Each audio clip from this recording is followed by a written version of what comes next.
Theatre Cafe by MPDStudio in Pattaya City, Thailand.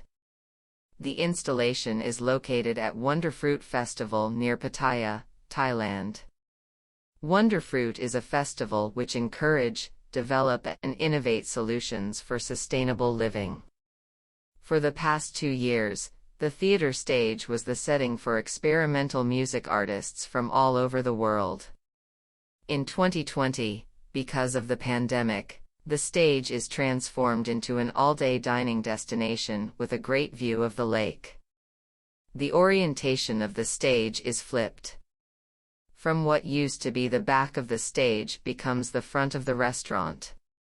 A 40 meters by 15 meters installation constructed from steel and wrapped with fishing nets weaves through the bamboo roof of the original structure, giving shades to the people from the afternoon sun. The net is constantly moving by the wind, so the color red and orange are chosen to give a sense of an organic living creature. One end of the installation is intentionally placed low enough to encourage people to touch and feel the texture of the fishing net, and think of how a simple material can create such a significant impact.